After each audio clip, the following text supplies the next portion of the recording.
So I'll be going over Second Chronicles 14 and 15, starting out with chapter 14.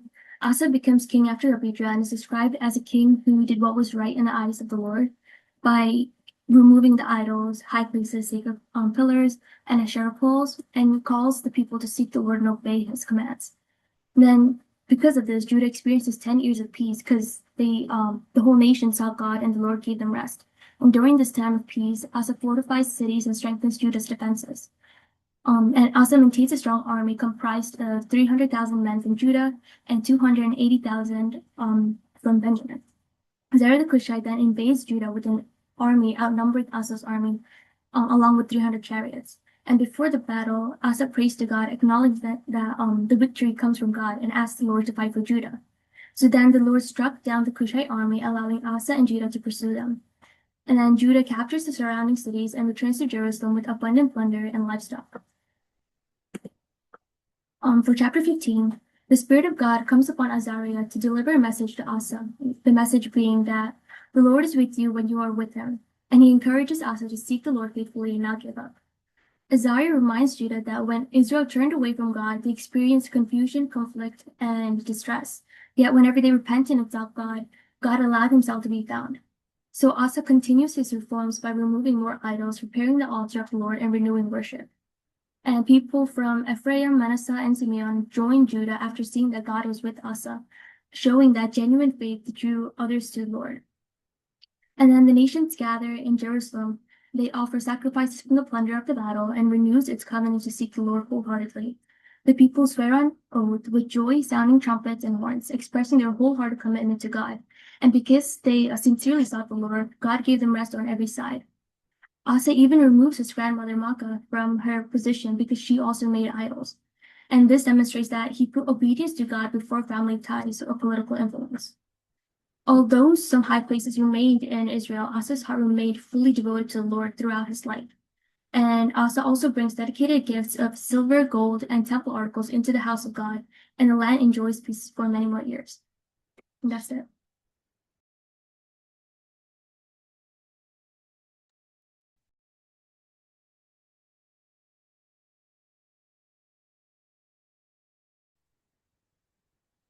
Okay, let's do it.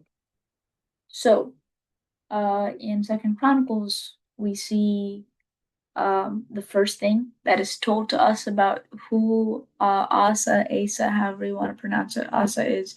He did what was good and right in the eyes of the Lord his God. From the get-go. I mean, this is not a phrase that's new to us. We've seen this being used to describe different kings, whether or not, like, the legacies of their reigns and their lifetimes were pleasing to God or not. It was always described as whether they did what was right in God's sight. So what is good and right are determined by holding up to the standards of how it appears to the eyes of the Lord, because the counselors of the world and the general population, even your own mother, right? We see us as, I mean, whether mother or grandmother, whoever Maka was to him, I mean, it's clear that she had no personal relationship or conviction of who God was. So, her counsel or her approval would not obviously, would not define what is good and right in the eyes of the Lord. That's just an example. But we people don't define or make up the standards of what God wants. God makes it clear to us. And here, what matters is that what Asa did was pleasing to God. We see that he cuts down foreign altars, high places, pillars, and Asherim. In First Kings chapter 15, like the very first time we read about Asa was back in First Kings, that chapter also includes that during Asa's time, there were male cult prostitutes as well. So add that to the list of abominations. And all these abominations coexisted with true and proper worship, despite all of Abijah's knowledge and boasting of Judah's superiority in covenant relationship with God over Israel.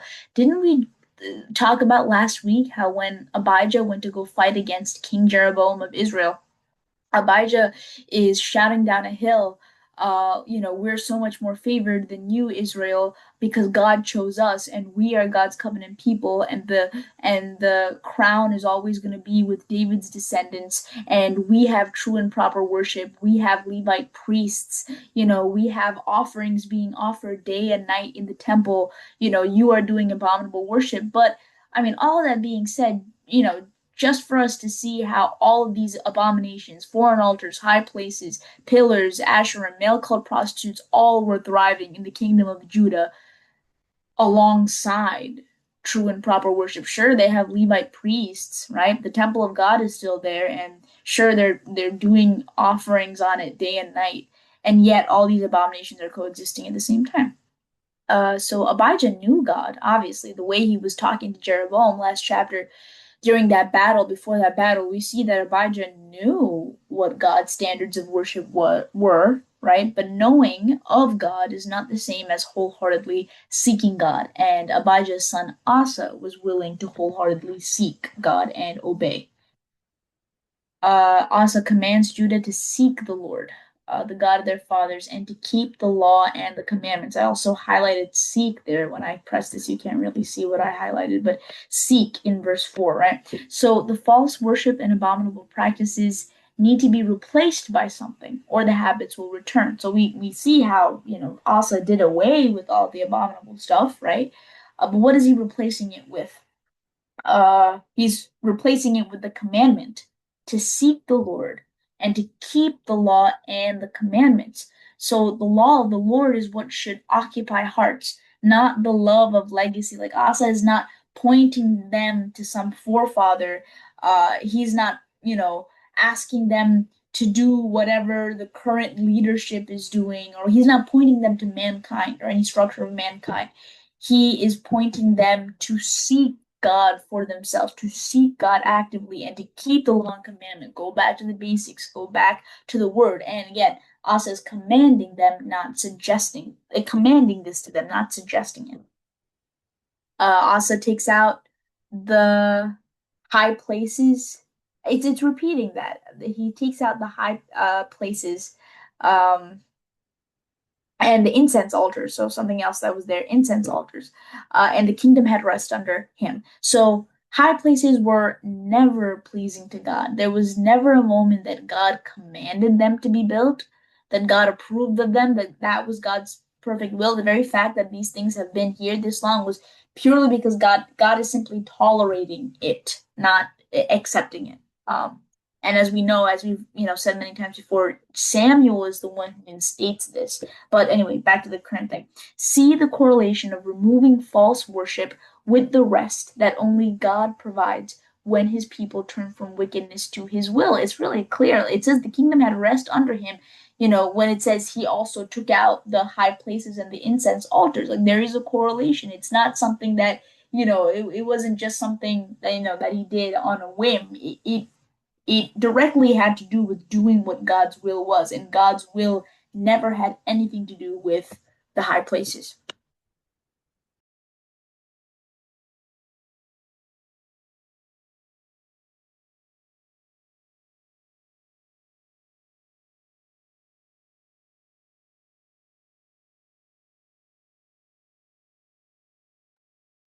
Kevin, if you want to share.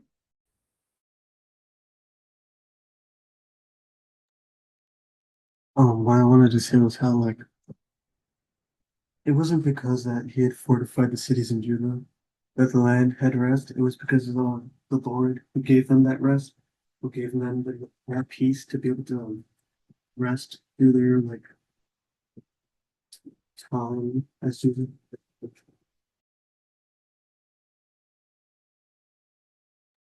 Yeah, 100%. Uh, yeah, I mean, another like take, if you will, about fortify. Like just now, this is separately, just talking about like how we can spiritually fortify ourselves. Just a side note, if we want to take it from this. Um, that there may be no internal chaos and restlessness and vulnerability. We need to guard our hearts, right? I mean, again, in the word it does say guard your hearts, right? We need to guard our hearts, fortify our hearts against unchecked abomination, especially, after we uproot abominations, things that God convicts us of, after we remove them, it's important that we fortify our heart with the word, with seeking God, with, seeking his commandments so that the things that we abolish do not come back with a vengeance, and are costing us the peace that we have when God dwells in our midst. And God cannot dwell in our midst when abominations are allowed to thrive. Um, okay. Notice, also says the land is still ours because we have sought the Lord our God. Yeah. We have sought him and he has given us peace on every side. So they built and prospered. It's a totally different, note that he's singing compared to his father Abijah and his grandfather Rehoboam, right? We see an awareness and acknowledgement of the hedge of God's favor that God shows those who wholeheartedly seek him. Asa is fully aware that the fact that the land is theirs, the fact that they have this territory, the fact that they're experiencing rest is because they sought God. Um, which is what Kevin just said. And this is very different from Rehoboam's act of fortifying because remember, he was doing a whole lot of fortifying, which didn't achieve anything because the Egyptians still came and wreaked havoc, and God allowed it because God wanted them to see, okay, like this is, you know, see what it's like to be another master under the hand of another master, right? uh, our fortifying does not achieve anything. Here, it is because they sought God that any of their fortifications are prospering in the first place, right? It says they built and they prospered. It's not like Rehoboam building and then being conquered by the Egyptians. They're building and prospering because God is with them. Mighty men of valor. We have not heard this phrase since David and his men, right? Remember his mighty men, David's mighty men that fought with him. Strength is coming from the fact that God is with them, since they are actively, again, Asa is saying, because we have sought the Lord our God. That's the only reason why. Strength, I mean, for Rehoboam and Abijah, the only fact that they were not completely obliterated is not because God decided to go back on his standards or anything but it was just simply because God was honoring the covenant that he made to David. God was, making good on his word, showing faithfulness when the people showed unfaithfulness. So the fact that Rehoboam and Abijah still got to live and die and be buried with their fathers, it says nothing about God's pleasure with them, right? Because their legacy is doing wickedness and not pleasing God. Yeah, anyway, back to the point. Strength comes from actively choosing to turn from sin and walk in God's ways. After David's death, Asa is the first descendant to most closely resemble David's walk with God. And it's right in our face in 1 Kings chapter 15, verse 11, which says, "And Asa did what was right in the eyes of the Lord, as David his father had done."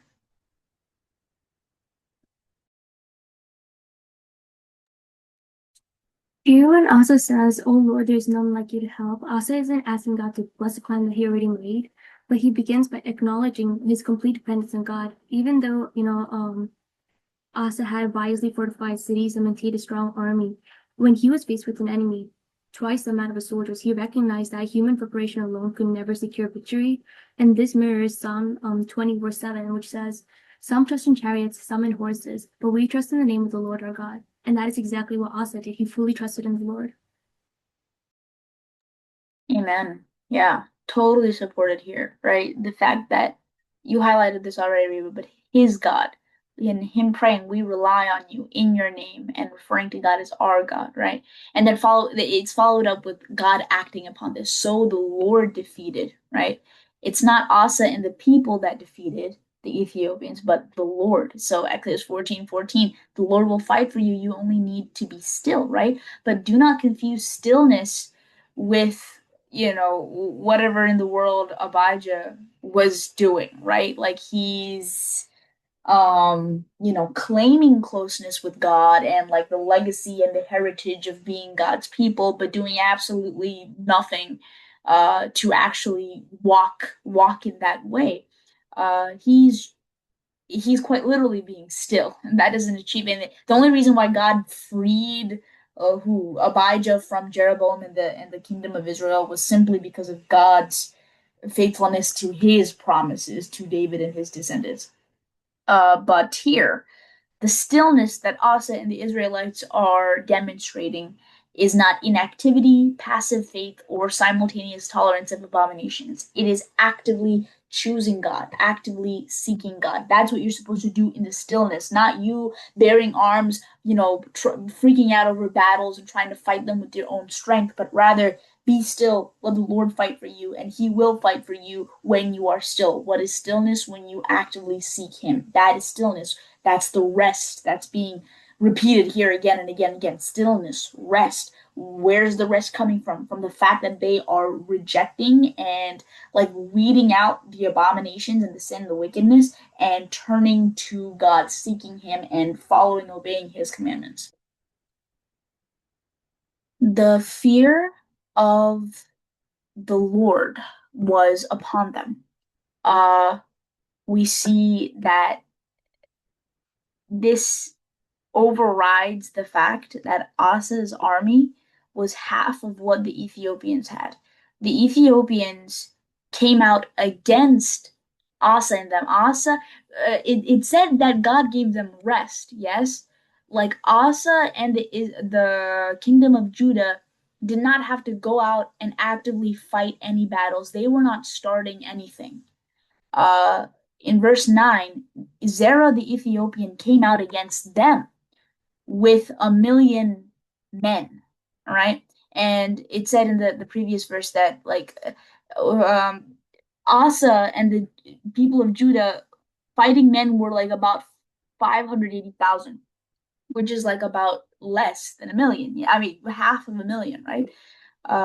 But the fact that God's favor was with them, that God fought for them, right? That's what brought the fear of the Lord upon all of Judah's enemies. And it overrode the fact that they were considerably less, but it was God with them. Um, for this, I was just when this verse came along, it said they plundered all the cities, for there was much plunder in them. The first thought that came to my head was, is plundering righteous, and how does God's will tie into it? But right before I address what I was thinking about, was I also wanted to talk about before when it said like the Lord was with Asa. I mean, Asa cried to the Lord for help, and then it said eventually to beat the Ethiopians completely, Asa had to pursue them as far as Gerar. And when you look at how far they traveled, which is which is quite like this is a crazy amount for a time of war to travel and pursue an enemy. They had pursued them for about 30 miles, which in that time is quite crazy, considering the lands aren't that large and 30 miles of pursuit while in war with all these materials. That was quite something. So, the Lord truly was with them. I just wanted to look into that, just like a small fun fact. But the next verse that I saw that caught my eye was like talking about them plundering all the cities. And I was wondering, is that righteous? And then what I came to is that, we know the verse uh, that talks about that talks about God's interest, God's original interest with things, but how humans change it. In the Bible, when divorce was asked about, Jesus said, Jesus, and then in the New Testament it is revealed that divorce and things of that nature, a lot of things like that, that was not God's will.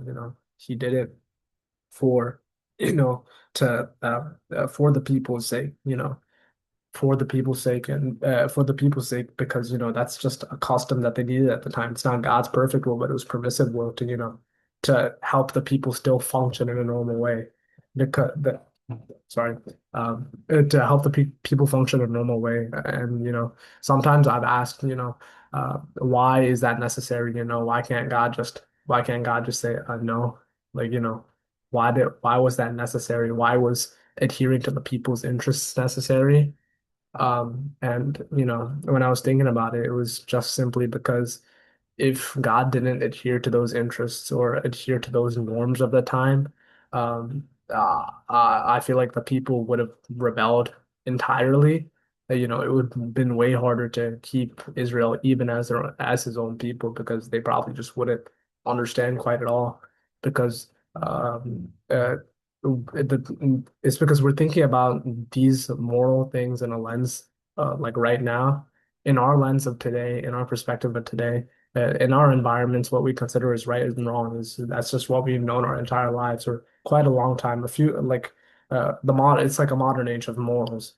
But when we travel back then, it was so vastly different. The morals, everything that was expected was vastly different to the point that, it's not just a matter of, oh, were these people good or bad? It was simply, that was so unnatural at the time. It was like some morals that, were God's entire perfect will. It was completely foreign to the people. It was like, I don't know how to put it into words, but it seemed crazy. It seemed like almost like a mental disability to adhere to some things. For example, I was just looking I was back in the times of the Norwegians, probably in like in the Middle Ages, around in the 1000s, 900s. Back then, there was a lot of war, especially between Europe, the Norwegians, the British, Norwegians, all those times, the Vikings, a lot of them. And, the Norse people, the Norsemen, they believed in things like, Valhalla people, and they believed in just simply, war is so honorable. It was simply their mindset, and that was their morals. It was completely natural for them, and their entire way of life and thinking was that, in order for you to die as a man, or in order for you to live a successful life it at all, or even get to a good afterlife, you simply have to kill people. And back then, there was Christians that would preach to them, and Christians that were murdered and martyred by them as well. But when the Christians preached to them, they were like, no, you must, when the Christians were saying, no, no, you must forgive, you must live this completely opposing lifestyle. It was insanity to them. There wasn't a single part of it that they could fathom. And in the same way, certain things like plundering or certain things like, back then, sometimes in wars they would take captives as well. But the thing is that if I mean, this is not word for word answer. We don't exactly know everything that's going on, but so what I put together is that, for Israel to simply still function in that time or in that ancient times, they had to be allowed to do those things. Otherwise, they would not understand it whatsoever. It just was a completely foreign thing to them. So, yeah, simply to keep Israel as his people, that was probably something that was necessary. Yeah, interesting thoughts and connections, Caleb. For this, I mean, I'm not gonna generalize every other instance. We might have to revisit them one by one to talk about each of them in depth. In this case, I guess the Ethiopians were coming to the people of Judah to strike something up with 1 million men, expecting to wipe out Judah pretty easily. So what you were saying about them having to go out as far as Gerar, like it was clear that they would not have succeeded if God had not been with them, and the fact that cities around Gerar, the Ethiopians were a pretty successful group of people. So a bunch of people from Judah. And Judah was like considerably insignificant compared to the kingdom of Israel. But the fact that the fear of the Lord was still upon these foreigners, these people, was showing that God was with them, and God's favor would not have been with Asa and the people of Judah if they had not actively sought him and came to repentance by ridding the land of the things that were detestable to God. Seeing that it is 7:04 right now. Um, okay. What we'll do is kind of pause our discussion here, and we will resume next week with uh well, we'll still do 16 and 17 because they're pretty short chapters as well, but we will talk about 15 as well. So we're gonna close our discussion with just Second Chronicles chapter 14 today, but that's okay. We're closing in here.